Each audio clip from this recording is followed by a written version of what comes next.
Sahabat edukasi, selamat datang di podcast Guru Berkisah, tempat berbagi cerita dengan para pendidik yang terus berjuang menciptakan perubahan dan berkembang di era digital. Saya Mia Febriana yang akan menemani kamu hari ini. Di episode kali ini, kita akan ngobrol dengan tema yang sangat menarik, yaitu belajar tanpa kapur. Sebuah simbol perubahan konvensional yang menunjukkan bahwa dunia belajar tidak lagi terbatas di ruang kelas, papan tulis, dan kapur putih, tapi sudah meluas ke ruang-ruang digital yang penuh kreativitas dan inovasi. Dan spesial banget, karena hari ini kita kedatangan narasumber yang luar biasa. Yang pertama, ada Bapak Muhammad Muzaki SPD MPD. Selamat datang Bapak. Dan juga yang kedua ada Bapak Muhammad Zani SPD. Selamat datang. Lewat perbincangan hari ini, kita akan menggali lebih dalam makna belajar tanpa kapur dalam praktik nyata di kelas, serta bagaimana guru bisa tetap menjadi inspirasi di tengah derasnya arus digitalisasi. Nah, kami akan masuk pada pertanyaan pertama, yaitu bagaimana sudut pandang Bapak tentang tema kami, yaitu belajar tanpa kapur. Mungkin bisa dari Bapak Muzaki dahulu. Oke, terima kasih host yang sangat luar biasa. Kami ucapkan selamat datang juga. Ya. Jadi tema ini menarik sekali ya, belajar tanpa kapur. Saya jadi teringat dengan zaman saya sekolah SD dulu yang menggunakan kapur ketika sedang belajar atau ya guru-guru kami menggunakan kapur karena waktu itu teknologi belum secanggih sekarang. Oh iya. Jadi kalau dilihat dari judulnya ini sangat mendalam sekali maknanya. Artinya perubahan waktu yang dulu dengan teknologi yang sederhana dengan sekarang yang teknologinya sudah sangat luar biasa. Dan teknologi ini tidak hanya dimanfaatkan untuk kehidupan sehari-hari, tapi di dunia pendidikan juga masuk di situ ya. Terutama sekarang, yaitu ada smart TV di kelas. Itu juga termasuk perubahan di dalam bidang pendidikan seperti itu. Mungkin ada dari Pak Moza ini. Kisah tentang kapur dan digitalisasi. Terima kasih atas kesempatannya pagi di sini. Ini adalah merupakan suatu fenomena baru yang kita lihat di dalam dunia pendidikan. Iya betul. Kenapa saya bilang seperti itu? Mau tidak mau harus kita belajar IT untuk melengkapi hal-hal yang belum kita tahu. Baik cara membuat desain, betul, membuat video pendek tentang pembelajaran itu, sehingga dalam hal ini kita harus belajar juga sebagai guru. Tapi kalau kita melihat dari kelemahan dan kekurangannya tentu ada semua ini. Kenapa saya bilang seperti itu? Kalau kita fokus aja di dunia digital, nanti lihat realnya siswa itu tidak bisa melihat contoh di SD, SMP. Kalau tidak kita lihat bagaimana dia menulis soal, mencatat soal, nulis tulisannya, kan itu yang kepingin kita kolaborasikan antara dunia digital ini dengan non digital itu yang ingin saya tidak semuanya digital ya. Tidak semuanya digital. Anak itu harus nulis. Supaya nanti kita tahu tulisannya juga dipakai, kan gitu intinya. Nah, dalam hal ini kita bisa mengkolaborasikan antara non digital dengan digital. Itu yang bisa saya tambahkan. Baik, terima kasih. Wah, luar biasa sekali nih dari para inspiratif kami. Nah, selanjutnya pertanyaan kami adalah bagaimana penerapan kompetensi pedagogik di era yang sudah bisa dibilang sudah tidak tradisional lagi, melainkan sudah modern.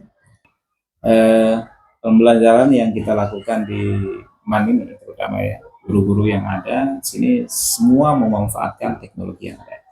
Jadi tapi tidak semua guru, sebagian lah ya.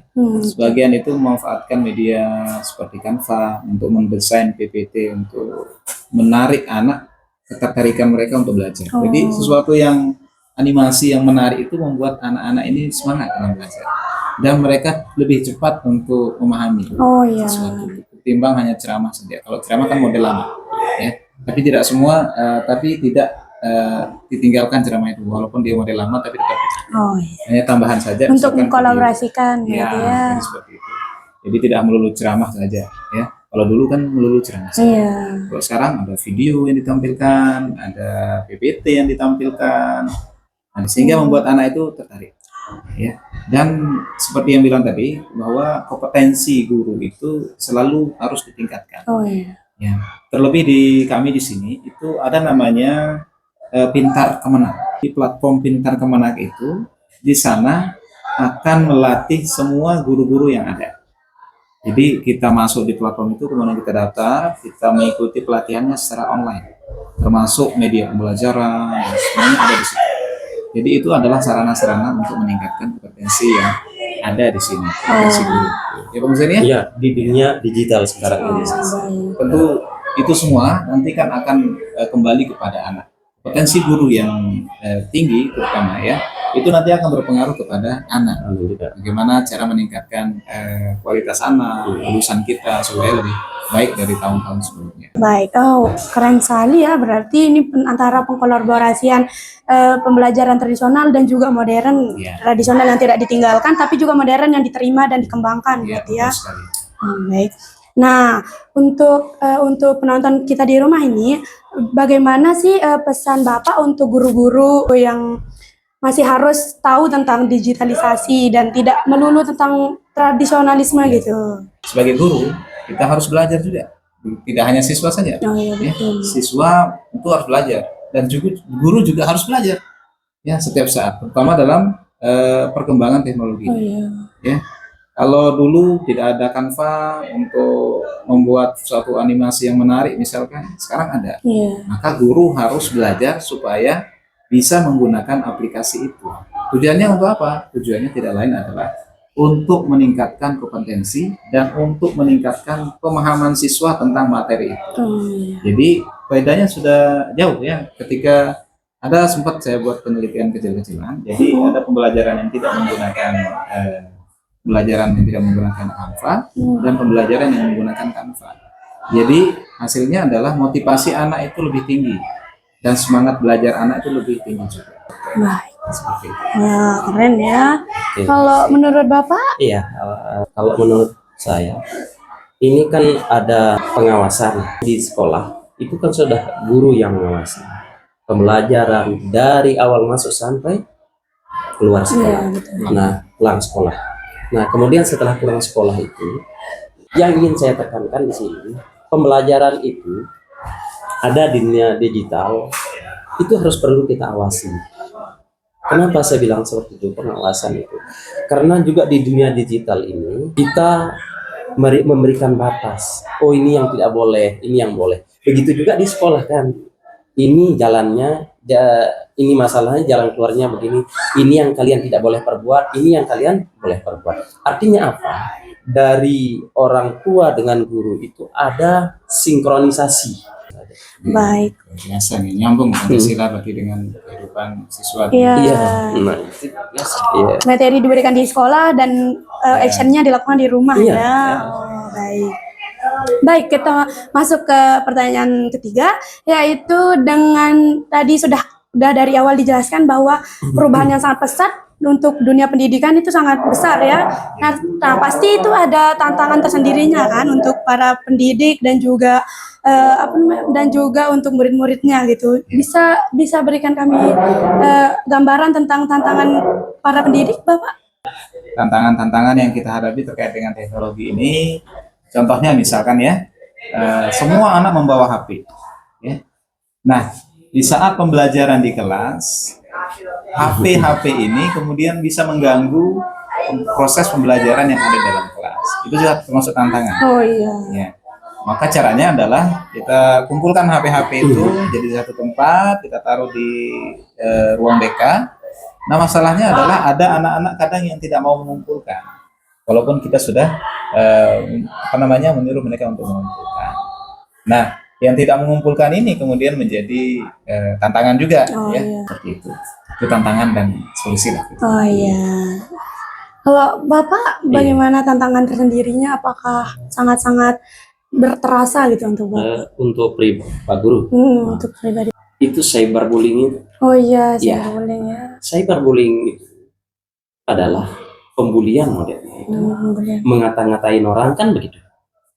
dan menjustis orang itu, sehingga pada saat itu dari motivasi pembelajaran anak itu menjadi tersisih. Begitu juga dengan guru. Kalau dikatain itu gurunya begini-begini, kan itu artinya cyber sudah masuk. Iya, betul. Dengan melewat HP, WhatsApp, dia mengata-katain gitu. Sehingga ini menjadi tantangan buat generasi maupun guru ke depan. Mungkin itu dari saya. Ya, boleh nambah sedikit. Oh, boleh. Saya teringat dengan kasus yang baru-baru yang terjadi ya di Jakarta di SMA, SMK 27. SMK. SMK ya? Iya, SMK. SMK 27 yang meledakkan Bom. bom di Bom rakitan itu. ya ada berapa bom? Ada 10 yang diledakkan berapa gitu, yang belum meledak berapa.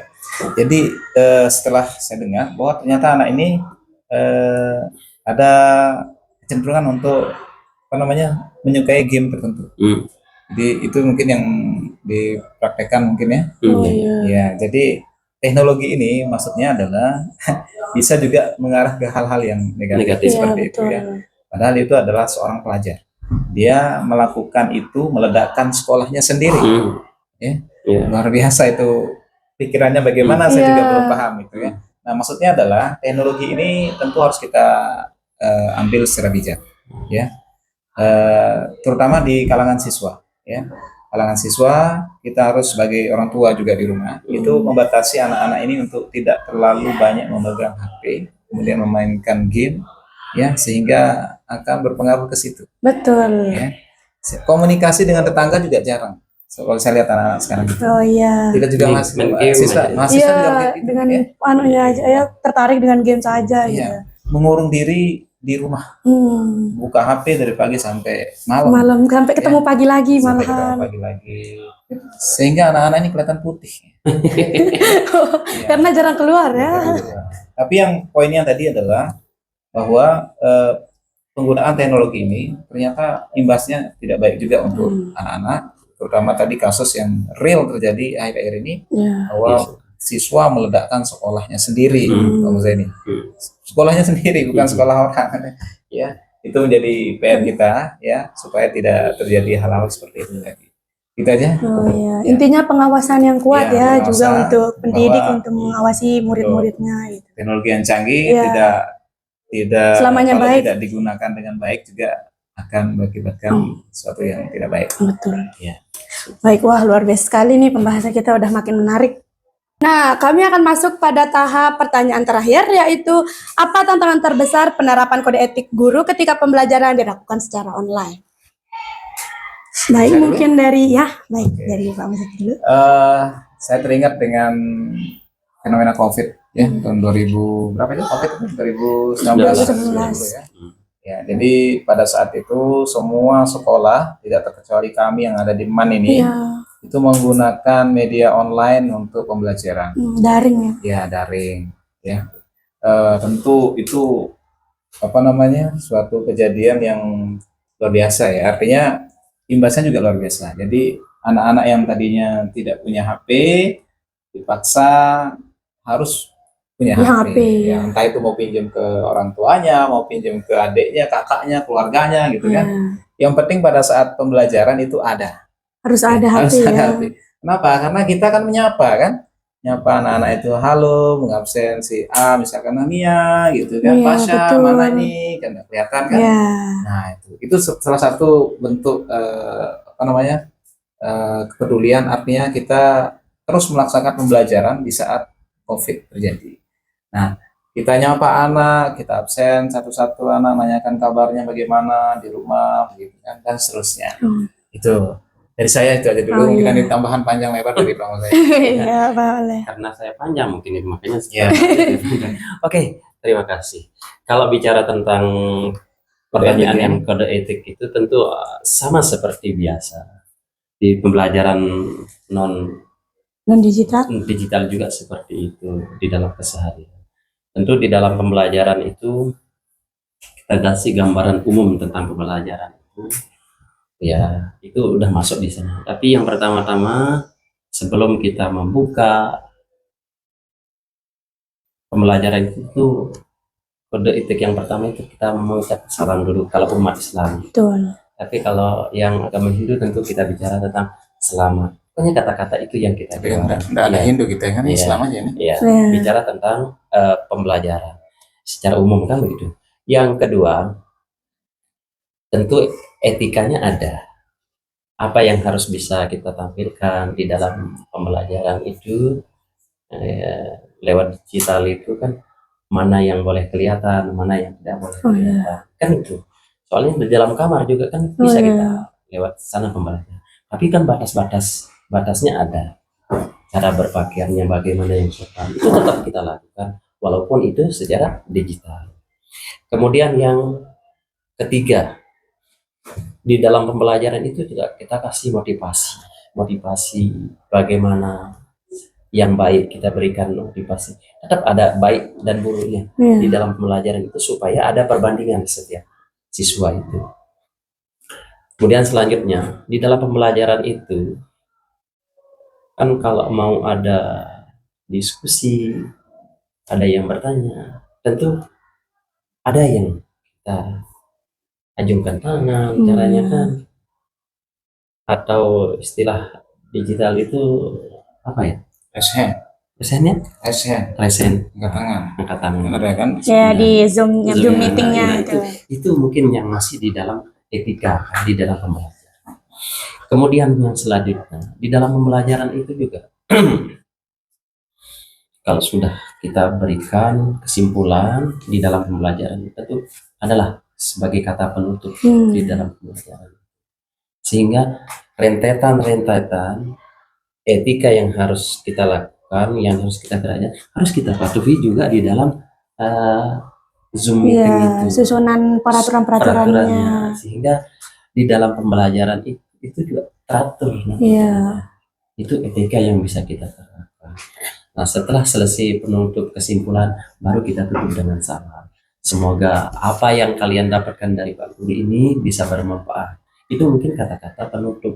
Dan tadi seperti saya bilang tadi itu, kalau umat tamu tutuplah dengan salam. Iya. Itu adalah etika awal Sampai penutup, akhir akhirnya pembelajaran. itu di dalam pembelajaran. Sehingga apa yang kita inginkan itu di dalam pembelajaran itu nyampe kepada siswa. Mungkin itu etika.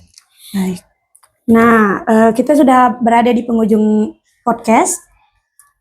Terakhir dari kami sebelum saya hostnya menutup podcast ini, kami meminta untuk masing-masing dari narasumber memberikan saran untuk penonton di rumah dan juga kami sebagai calon pendidik di masa depan. Mungkin dari Bapak Muzaki bersama. Oh iya. Iya. Terima kasih. Saya sama-sama. Luar biasa sekali. Jadi saran ya untuk calon-calon pendidik nih. Luar biasa. Jadi saya teringat dengan kalimat yang luar biasa di kampus saya dulu di UNY. Nah, tulisannya itu long life education, pembelajaran sepanjang hayat seumur hidup. Ya. Jadi seorang guru itu kita harus tetap belajar, terus belajar. Apalagi ini calon-calon pendidik seperti Mia dan kawan-kawannya, itu nanti tidak hanya belajar di kampus aja, ya. Jadi harus terus belajar.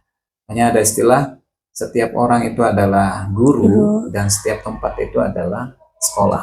Jadi orang-orang yang kita jumpai itu bisa kita gali ilmunya, bisa kita ambil ilmunya, ya. Kemudian dimanapun itu adalah sekolah. Jadi tempat-tempat itu tempat kita belajar. Jadi selalu berusaha untuk selalu meningkatkan kompetensi, ya, tidak hanya di kampus. Saya yakin pembelajaran atau ilmu itu masih sangat luas di luar kampus, ya. Nanti Mia dan kawan-kawan pasti akan merasakan itu begitu selesai dari dunia kampus, kemudian terjun ke lapangan, itu akan merasakan betul bagaimana pendidik itu yang sebenarnya, ya. Jadi sarannya adalah terus semangat belajar, mencerdaskan kehidupan bangsa, ya, dengan mendidik sebagai pendidik yang profesional, ya, mengajarkan yang terbaik buat peserta didik supaya negara kita ini menjadi negara yang maju, ya, punya SDM yang tangguh, yang luar biasa, yang tinggi, sehingga kita disegani oleh dunia internasional. Seperti itu. Terima kasih Bapak. Selanjutnya dari Bapak Oke, Zaini. terima kasih. Kalau saya tadi Pak Muzaki pakai bahasa Inggris ya, Ya. Mas. Coba kalau saya sekarang pakai bahasa Arabnya, Masya Allah. itu Insyaallah. supaya ada antara bahasa Inggris dengan bahasa Arab Ah, itu ya. kolaborasikan. Nah, kalau di dalam bahasa Arab itu dia bilang begini, utlubul ilmi Minal lahdi. ilal Minal lahdi. iladi minal mahdi ilal Minal lahdi. Itu adalah konsep awal bahwa kata-kata pembelajaran atau belajar itu jangan sampai kalian jenuh, karena sudah ada di konsep awal itu bahwa kalian itu dari kandungan sebaru lahir itu sudah kita diajak untuk Menuntut ilmu ya. menuntut ilmu, kasih tahu bagaimana cara makan minum yang baik, kan begitu. Sampai akhirnya masuk ke liang kubur itu, jangan kata-kata kalimat itu menjadi semboyan buat kita. Jangan pernah jenuh, jangan pernah bosan menggali terus ilmu itu. Apalagi model-model yang sekarang ini generasi penerus untuk pengajaran Iya. ini. Karena dalam pesan Rasulullah juga seperti itu. Apa dia bilang Rasulullah? Alimu auladakum fa inna ghairu zamanikum. Kira-kira menurut kalian apa artinya itu? Masalah ini adalah kita lihat dari konteksnya itu. Beri pembelajaran kepada siswa, kepada kita semua kalian. Karena zaman yang kita hadapi itu berbeda dengan zaman kita. Taruhlah sekarang sebagai guru sekarang Iya. tahun 80-an pakai tulisan saja, pakai kapur. Pakai kapur ya. Nah, sekarang kan pembelajarannya lain. Artinya itu sudah kita lihat bahwa bukti sabda Rasulullah, kata-kata Rasulullah itu sudah terbukti sekarang. Ini yang mungkin menjadi acuan kita supaya jangan pernah mundur atau mengalah dengan tantangan yang kalian hadapi. Cara pembelajaran itu. Sehingga jadinya tetap action kita, tetap semangat, tetap bisa beradaptasi dengan zaman keadaan. Karena apa? Modalnya sudah ada. Alimu auladikum. Ajarilah anak-anakmu, karena kalau dengan pembelajaran yang sudah ada ini bisa dia menghadapi masa depannya besok. Itu mungkin kata-kata yang bisa saya berikan. Oh iya baik. Utlubul ilma Minal minal lahdi. lahdi Minal lahdi. Ilal hadi. Tuntutlah ilmu Ilmu itu dari baru Yang- kalian lahir itu sampai yang kalian lahat. masuk ke liang lahat. Mungkin itu sebagai gambaran. Wah, terima kasih sekali untuk pesannya, sangat menyentuh banget ya bahwa dari pesan kedua narasumber kami. Nah, untuk pesannya tadi juga saya dapat petik semangat untuk terus belajar, berinovasi dan mendidik dengan hati. Terima kasih banyak Bapak Muzaki dan Bapak Muzaini untuk karena sudah berbagi inspirasi pada hari ini. Dan untuk sobat semua, semoga obrolan ini menjadi penyemangat buat kita bahwa dunia pendidikan akan terus berubah, tapi nilai seorang guru tidak akan pernah tergantikan. Sampai jumpa di episode berikutnya dari Guru Berkisah.